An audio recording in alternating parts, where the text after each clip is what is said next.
ტელეკომპანია იმედი და პრაიმ შოუ სტუდია წარმოგიდგენთ.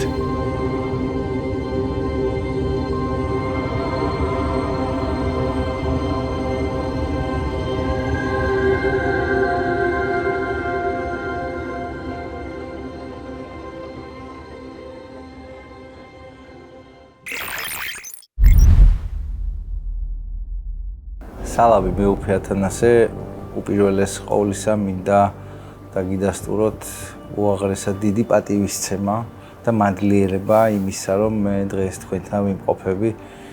ძალიან ბევრი მსმენია თქვენს შესახებ და ძალიან ბედნიერი ვარ იმისთვის, რომ თქვენ დრო გამონახეთ, იმისთვის, რომ ჩემი მეშვეობით ქართველმა მაყურებელმა იხილოს დღევანდელი გადაცემა და აი ამ მადლობის დავიწყებს სწორედ დღევანდელ გადაცემას. მეც მადლობას გიხდით და იმედი მაქვს, რომ უფალი აკურთხებს ჩვენს საუბარს და იგი სულიერი სარგებლის მომტანი იქნება თქვენი მსმენელისთვის. ძალიან დიდი მადლობა. მეუფე ამ ფორმატს აქვს ერთადერთი ტრადიციული კითხვა. მათთვის ვინც არ იცის, ვინ არის მეუფე ათანასე? Εντάξει, δεν είναι και κάτι το ιδιαίτερο. ვინ არის მეუფე ათანასე? არაფერი ისეთი განსაკუთრებული. დავიბადე 1959 წელს ამ ქალაქში, ლიმასოლში. ჩემი მშობლები ლიმასოლის მცხოვრებლები იყვნენ. აქ გავიზარდე. აქვე დამამთავრე გიმნაზია და შემდეგ ბოლო 3 წელი პაფოსის სკოლაში ვისწავლე. მაშინ 15-16 წლის ვიყავი. ეს იყო 1973 წელს. თურქების კვიპროსზე შემოჭრამდე. სწორედ პაფოსიდან დავიწყე მიწერ-მოწერა ბერ იოსებ ოტოპელტელთან. მაშინ იგი ათონზე, ნიასკეთში მოღვაწეობდა. ასე დავუახლოვდი მას. შემდეგ 1976 წელს, როცა სკოლა დავამთავრე, გავემგზავრე თესალონიკში, უნივერსიტეტში საღვთისმეტყველო ფაკულტეტზე სასწავლებლად. ამავე წელს გავემგზავრე ათონის წმინდა მთაზე და დავემოწაფე ბერ იოსებს. 16 წელი ვცხოვრობდი ათონზე. 1992 წელს ჩემი მოძღვრის მამა იოსებ ოტოპედელის ხლოს ვაკურთხევით. სხვა სამონაზონთან ერთად დავბრუნდით კვიპროსზე. შემდეგ 1993 წელს დამადგინეს მახერას მონასტრის წინამძღვრად. 1999 წელს კი გამომირჩიეს ლიმასოლის მიტროპოლიტად და მას შემდეგ ვიმყოფები ამ ეპარქიაში. ძალიან საინტერესო არის მომენტი, ეპიზოდი თქვენ ცხოვრებაში. რა გარდატეხა მოხდა თუ გახსოვთ და რა იყო ძირითადი ფიქრები, მამოძრავებელი იმ მომენტში, როდესაც ანდრია ნიკოლაუმ გადაწყვიტა, რომ აერჩია სასულიერო გზა და წასულიყო იმ გზით, რომელმაც დღემდე მოგიყვანათ. ჩემი ოჯახი სრულიად არაეკლესიური. შეიძლება ითქვას, რომ ათეისტები იყვნენ. მამაჩემი საკმაოდ მტრულად იყო განწყობილი ეკლესიის მიმართ.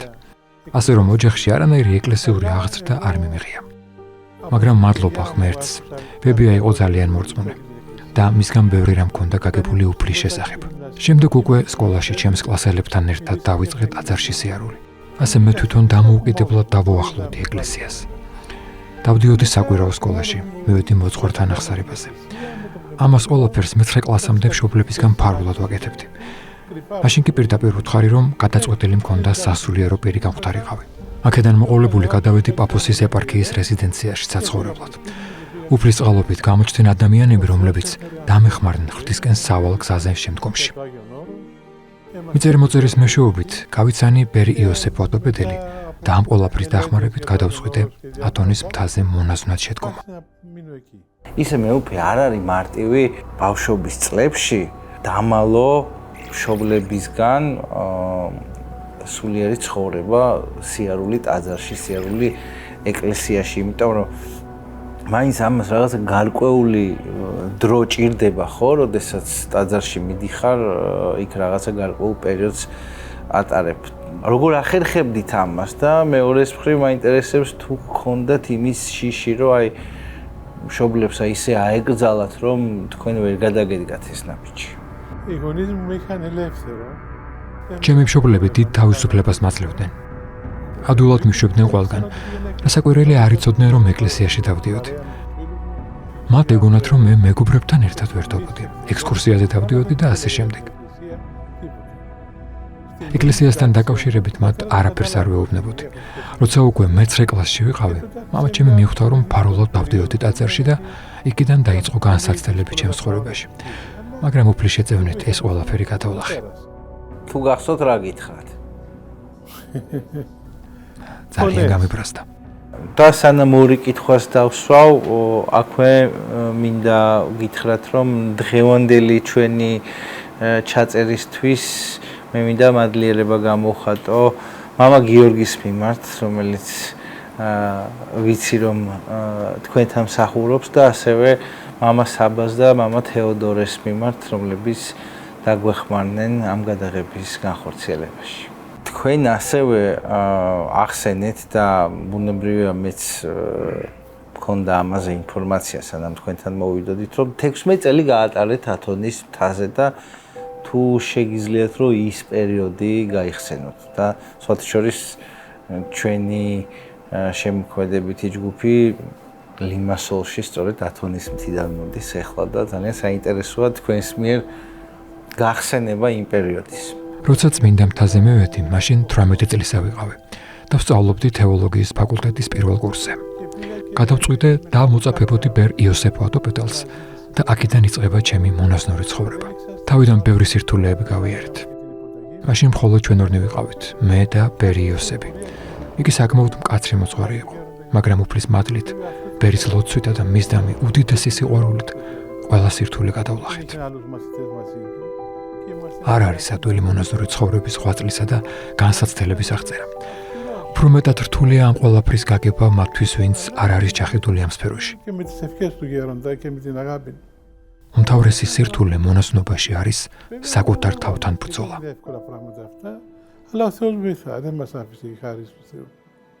სირთულეები ახსენეთ და რა შეგიძლიათ გაიხსენოთ, ყველაზე დიდი სირთულე რა იყო მაგალითად? ეგოიზმის დაძლევა და სიმდაბლის შეძენა, რომელიც აუცილებელი პირობაა, რათა გახდე ქრისტეს ჭეშმარიტი მოწაფე. ეს ძალზედ რთულია და ამას დიდი შრომა ჭირდება, რაც ყველა მონაზვნის მოვალეობაა. როგორ გაიხსენებთ თქვენს სულიერ მოძღვარს იოსებ ვატოპედალს? ბერი იოსებ ვატოპედელი, როგორც თქვენთვის ცნობილია, იყო მე-20 საუკუნის ათონისთვის ერთ-ერთი დიდი და გამორჩეული მამა. იგი იყო ვატოპედის მონასტრის ამაღორძინებელი, ჩვენი მამა და მოძღვარი, რომელიც იყო უდიდესი მოღვაწისა და წმინდანის, იოსებ ისიხასტის მოსწავლე. მას მისგან ჰქონდა მემკვიდრეობით მიღებული სულიერი გამოცდილება და მონაზვნური ცხოვრების ტრადიცია, რომელიც მან თავის მხრივ ჩვენ მის მოსწავლეებს გადმოგცა და გაგვიზიარა. მე როგორც ვიცი, დადგა მე თქვენ ცხოვრებაში მომენტი, როდესაც პირდაპირ ათონის მთაზე მიიღეთ მოწვევა, რომ დაბრუნებულიყავით უკან კვიპროსში, იქ სადაც თქვენ დაიბადეთ და გეკეთებინათ ის საქმე, რომელსაც დღემდე აკეთებთ. რამდენად რთული იყო თქვენთვის ამ გადაწყვეტილების მიღება და რამდენად მოულოდნელი იყო, როდესაც ეს შეთავაზება მიიღეთ? 1992 წელს გახდით ათონის წმინდა მთის გამგებელი. იმ წელს ათონზე გვეწვია კვიპროსის მთავარეპისკოპოსი ხრიზოსტომე პირველი. იგი მე ბავშვობიდან მიცნობდა. მან თხოვა მამა იოსებს, რომ გავეშვი კვიპროსზე მონასტრის დასაარსებლად. მამა იოსებმა, რომელიც თვითონაც კვიპროსელი იყო, ჩათვალა ვატოპედის მონასტრის მოვალეობად, დახმარებოდა კვიპროსის ეკლესიას. რამე თუ მრავალი ახალგაზრდა წამოვიდა იმ პერიოდში კვიპროსიდან ათონის მონასტრებში სამოღვაწეოდ. გულახდილად გეტყვით, სრულიად არ მომეწონა ეს აზრი, რადგანაც ძალიან არ მინდოდა ათონის წმინდა მთის დატოვება. არ მინდოდა კვიპროსზე დაბრუნება. შევეცადე შევწინააღმდებოდი კიდევაც მოძღვარს. რა თქმა უნდა, ეს დიდი შეცდომა იყო ჩემი მხრიდან, რადგანაც მორჩილებით არ ვიღებდი ბერის კურთხევას. მაშინ მოვიარე მთელი ათონის მთა და რჩევა ვკითხე იმ ეპოქის დიდმამებს, მათ შორის წმინდა პაისისაც. მაგრამ ყველამ ერთმანეთ მირჩიეს, რომ დავმორჩილებოდი მოძღვრის კურთხევას და გავგზავრებოდი კვიპროსზე. ასეც მოხდა. სადღაც 10 წელი მაინც დამჭირდა, რომ შევგუებოდი და მიმეღო ეს ყველაფერი. მაგრამ შემდეგ მივხვდი, რომ სწორედ ეს იყო უფლისნება. თუმცა ძალიან გამიჭირდა ამის მიღება. ასევე მინდა გკითხოთ, მას შემდეგ რაც ეს გადაწყვეტილება მიიღეთ, რამდენად ხშირად გქონიათ მონატრების შეგრძნება ათონის მთაზე ყოფნის? ნამდვილად, ჩემი ათონზე ყოფნის პერიოდში წმინდა მთაზე მრავალი თანამედროვე წმინდანი ცხოვრობდა. აქედან გამომდინარე, მათთან მეც მომეწია გარკვეული ურთიერთობა. განსაკუთრებით წმინდა პაისი ათონელთან, წმინდა ეფრემ კატონაკელთან და წმინდა ბერ ეფრემ არიზონელთან, რომლებიც ჩვენი დიდი საძმოს მამები და მოძღვრები იყვნენ. ამ საოცარ ოთახში, სადაც ძალიან ბევრი სიწმინდეა, სწორედ ეს ფოტო არის დაკიდებული, სადაც ყველა ის წმინდანია პრაქტიკულად თუ არ ვწდები, ვისთანაც თქვენ გქონიათ ურთიერთობა, მათ შორის წმინდა პაისი. როგორ გაიხსენებთ მათ? აი თუნდაც აი ამ სურათს რო შევხედოთ. ის რაც შემიძლია მასზე ვთქვა, არის ის, რომ ყოველი მათგანი იყო ადამიანი, რომელსაც სრულიად ჰქონდათ მიძღვნილი საკუთარი თავი უფალს. მათთვის ერთადერთი საფიქრალი უფალთან ცოცხალი ურთიერთობა და ერთადერთი საზრუნავი ღვთის მადლის მოპოვება და შენარჩუნება იყო. თავიდან მინდოდა ესე დამეშვა კითხვა, რომ რა შეგრძნება იყო, როდესაც აღსარებასაც კი იღებდით მათგან, მაგრამ ალბათ უფრო სწორი იქნება, რომ კითხოთ დღეის გადმოსახედიდან. მაშინ როცა უკვე წლებია გასული, ეს ადამიანები ცოცხლები აღარ არიან და ისინი წმინდანად შერაცხეთ და ეს უკვე ისტორიაა, როდესაც თქვენ ბრძანდებით ის მეუფე, ის ადამიანი, ვისთანაც რამდენიმე წმინდანს აღსარება აქვს ჩაბარებული, როგორი შეგრძნება არის ეს. ძალიან კარგი შეკითხვა და ზუსტად ხვდები რისი თქმა გინდა დამკითხვით. ნამდვილად, ჩემთვის განსაკუთრებული განცდა, როდესაც ამ წმინდანებს ხატებზე ვხედავ. წმინდანებს, რომელთან ერთადაც მიცხოვრია, მისაუბრია, ერთად გვიტრაპეზია და რომლებთანაც ჩვეულებრივი ადამიანური ურთიერთობა მქონდა. მაგრამ უნდა ითქვას, რომ ჯერ კიდევ მათ სიცოცხლეში სრული განცდა გქონდა, რომ ისინი წმინდანები არიან. ისინი არ გამختارან ჩვენთვის წმინდანები მხოლოდ მათი გარდაცვალების შემდეგ, არამედ მათთან პირველი განცნობიდან, პირველი ურთიერთობიდან მოყოლებული ყოველი შეხვედრისას უტყუარი განცდა გქონდა გულში, რომ ისინი წმინდანები არიან. ჩვენ ცოცხლად ხედავდით მათში სულიწმინდის მადლს დავანებულს. ამის გამო ყოველთვის განსაკუთრებული კრძალულებითა და პატივისცემით ვიყავით მათდამი განწყობილი. ჩვენთვის სრულიად ბუნებრივი იყო, რომ მათ ეკლესია წმინდანებად შერაცხდა და როცა ეს მოხდა, ამაში ჩვენთვის გასაკვირი არაფერი ყოფილა. მათთან ურთიერთობისთვის, ამ დიდი წყალობისთვის განსაკუთრებულად მადლიერი ვარ უფლისა. მაინც ამ სურათის გარშემო ვტრიალებთ და თუ შეგიძლიათ გაიხსენოთ რაიმე სასწაული, რაიმე მოვლენა მათთან დაკავშირებული, რომელიც იმდენად შთამბეჭდავია, რომ აი სულ გახსოვთ.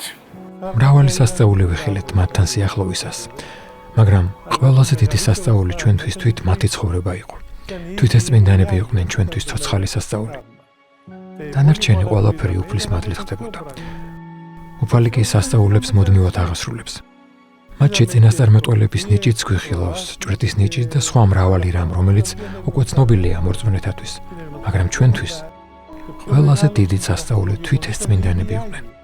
მათი ცხოვრება, მათი უდიდესი სიყვარული ღვთისა და მოყვასის მიმართ, საოცარი სიმდაბლე. ჩვენთვის სწორედ ეს იყო გულის შემცვლელი მათთან ურთიერთობაში.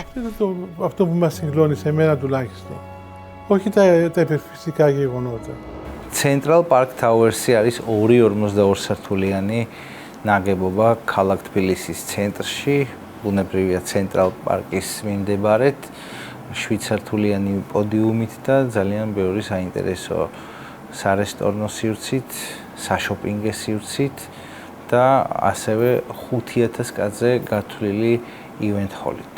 რაც ყველაზე მნიშვნელოვანია, ეს არის შესაძლებლობა ფლობდეთ სასტუმრო ტიპის ნომერს Radisson Blu's ოპერირების ქვეშ და მიიღოთ მაღალი სარგებელი, საკმაოდ მაღალი სარგებელი ყოველწლიურად.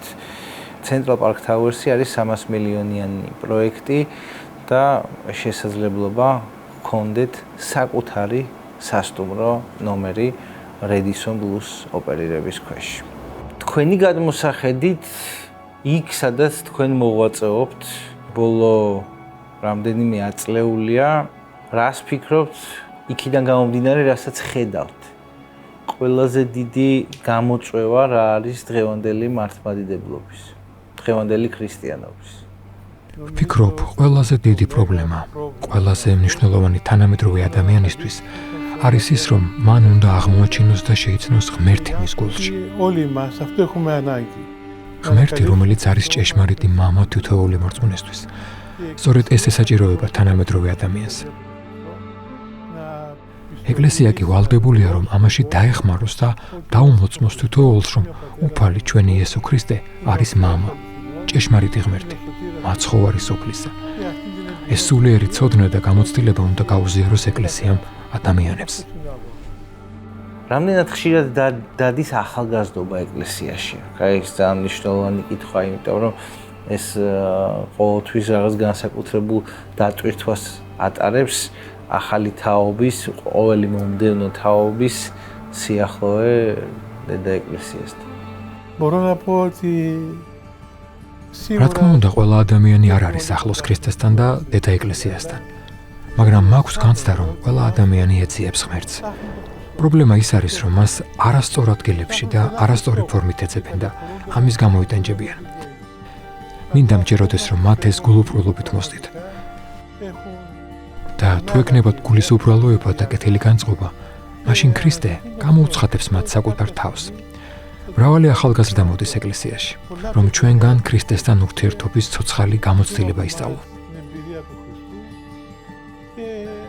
სწორედ ამის შემხედვარე იმედს არ გვარგავ.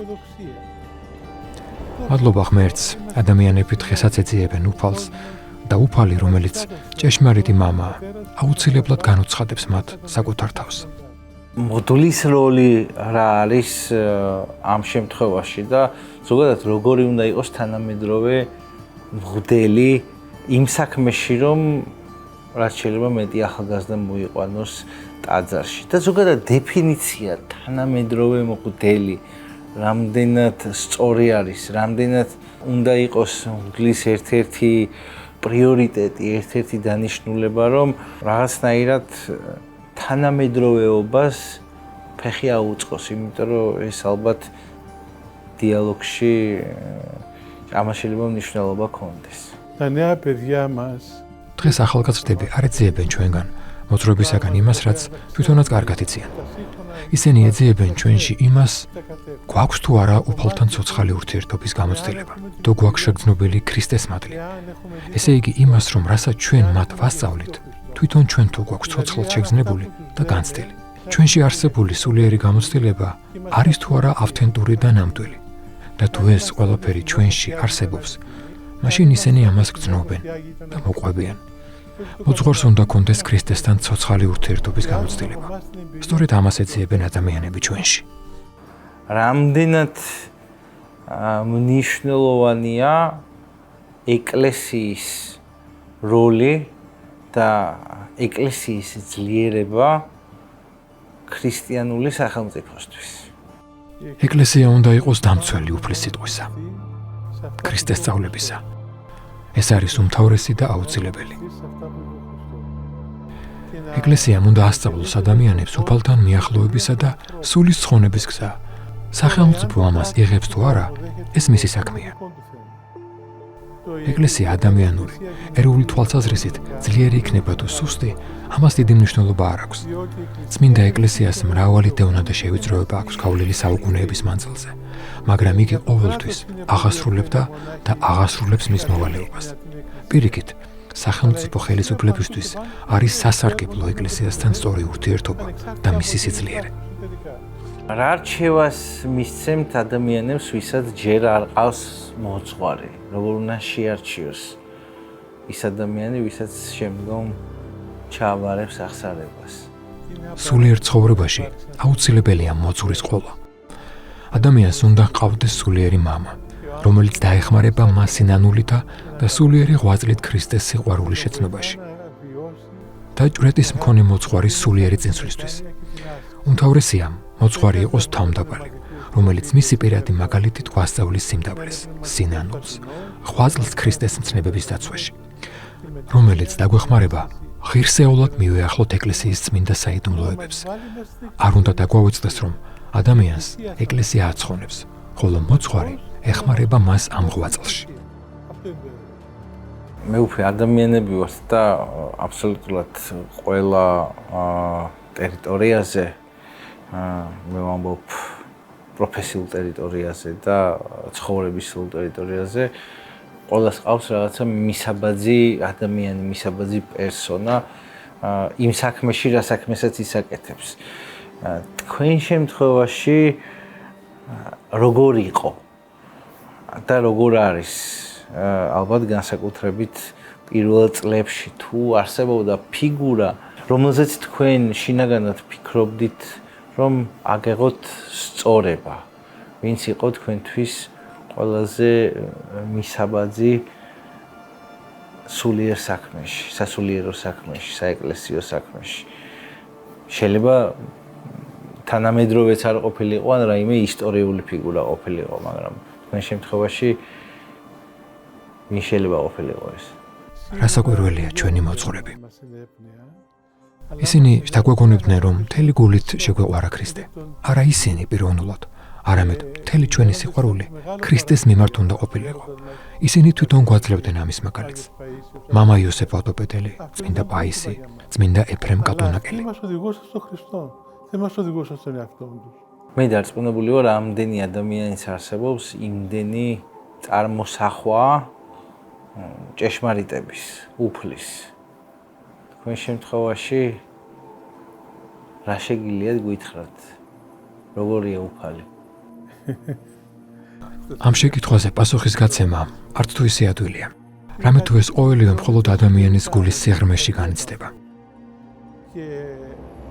როდესაც წმინდა გრიგოლ პალამას თხოვეს აღეწერა ეს შინაგანი გულის სიღრმისეული განცდა, მან ამის შესახებ ბევრი ისაუბრა. ბოლოს კი დასცინა და აღწერილი მაინც აღუწერელი რჩება. მე უფე ათანასე, ეხლა უნდა გკითხოთ ჩვენზე, ქართველებზე. რამდენად კარგად იცნობთ ჩვენ ქვეყანას და ვიცი რომ იყო დრო, როდესაც ჩვენს პატრიარქთანაც, ჩვენს უწმინდესთან ჰქონდათ შემხებლობა და შეხვედრილ ხართ ერთმანეთს. თუ შეგიძლიათ რომ ამის შესახებ გითხრათ. საქართველოს პატრიარქი უწმინდესი და უნეტარესი კვიპროსზე 2001 წელს ჩამობრძანდა. ეს ჩვენთვის დიდი სიხარული და უფლის დიდი წყალობა იყო. იგი ჩვენს ლიმასოლის მიტროპოლიის რეზიდენციაში გვეწვია. ამ შეხვედრისას მან მე ხის ჯვარი მაჭუქა, რომელიც დღესაც მაქვს და ყოველთვის ბალიშის ქვეშ მიდევს სასთუმალზე. რადგანაც როცა გადმომცა, ასეთი სიტყვები მითხრა: მიიღე ეს ჯვარი, რამე თუ დაგჭირდება განსაცდელების დაძლევაშიო. მართლაც მისი წარბრძანების შემდეგ ძალიან დიდმა განსაცდელებმა მოაწიეს ჩვენზე. მაგრამ უწმინდესის კურთხევას და დალოცვას მუდამ გრძნობდით და ეს გვაძლიერებდა. ჩემი ღმერთმენით, იგი წმინდა ადამიანია და თანამედროვეობის დიდი მამაა. საქართველოსთვის დიდი წყალობაა ღმრთისა, რომ ასეთი წმინდა პატრიარქი ყავს. ჩვენ ლოცულობთ, უფალმა კიდევ მრავალი წელი უბოძოს მას, რათა კიდევ დიდხანს ემსახუროს ჩვენს წმინდა ეკლესიას. თული არ დაგეთანხმოთ. რა თქმა უნდა, აქაც ვიტყვი, რომ ჩვენ გაგვიმართლა, რომ იმ ეპოქაში ვცხოვრობთ, როცა ჩვენი ეკლესიის წინამძღვარი არის ჩვენი უწმინდესი ილია მეორე. ეს ის ჯვარი ხო არ არის შემთხვევით? Ναι, αυτό σταυρός είναι. დიახ, ეს ჯვარია. Απλός σταυρός. უბრალო ხეჟვარია, მაგრამ ჩვენთვის ძალიან ძვირფასია. რამე თუ უწმინდესის კურთხევა ახლავს თან და ამის გამო ყოველთვის ბალიშის ქვეშ მიდევს. უკანა მხარეს წარწერაც აქვს, რომ არის საჩუქარი უწმინდესისგან. Του Πατριάρχου Γεωργίας κυρίου Ηλίου, όταν ήρθε εδώ στη Μητρόπολη μας. მადლობა მინდა გითხრათ ასეთი საინტერესო დიალოგისთვის და ბოლოს მე უფე ათანასე მინდა გითხრათ რა არის თქვენი გზავნილი? გზავნილი მრევლისთვის და გზავნილი, რომელიც შეიძლება ეხებოდეს თანამედროვე ცხოვრების გამოწვევებს. როდესაც ავდარია, მაშინ ყველა ცდილობს სახლში ეფაროს. კარები და ფანჯრები კარგად ჩაროსოს, რომ იქ დაცულად იგრძნოს თავი. ჩვენი სახლი ქრისტეს წმინდა ეკლესიაა. მუდმივად ეკლესიის წიაღში უნდა ვიყოთ, ერთობაში წმინდა მამებთან. მივყვეთ ეკლესიის წმინდა სწავლებას. დედა ეკლესია არის უმთავრესი თავშესაფარი და ბოროტებისგან დამცავი ადამიანისთვის. თუ ქრისტეს ეკლესიას განვეშორებით, მაშინ დიდ განსაცდელში ვიგდეთ თავს, ხოლო თუ მის წიაღში ვიმყოფებით, მაშინ ყოველ მხრივ დაცულნი ვართ. სასწავლია მეგალი. საოცარი სიტყვებია. მე მინდა გისურვოთ ძალიან დიდხანს ჯანმრთელობა, კარგად ყოფნა. მინდა გისურვოთ ძალიან ბევრი წელიწადი თქვენი განსაკუთრებული მოღვაწეობისა, რომელიც ძალიან განთქმულია და ჩვენ თითეული ჩვენგანი თუნდაც აი გადამღები ჯგუფიდან ვინც ახლა აქ ვიმყოფებით, ჩვენ ამის შესახებ ძალიან დიდი ხანია ვიცით, გვსმენია, მადლობა იმ დროისთვის, რომელიც გამონახეთ და მე ჩემ თავს უსურვებ, რომ კიდევ მქონდეს შესაძლებლობა თქვენთან შეხვედრის. ღმერთმა დაგლოცოთ. იყავ ნება ღვთისა, როგორც უფალი ინებებს.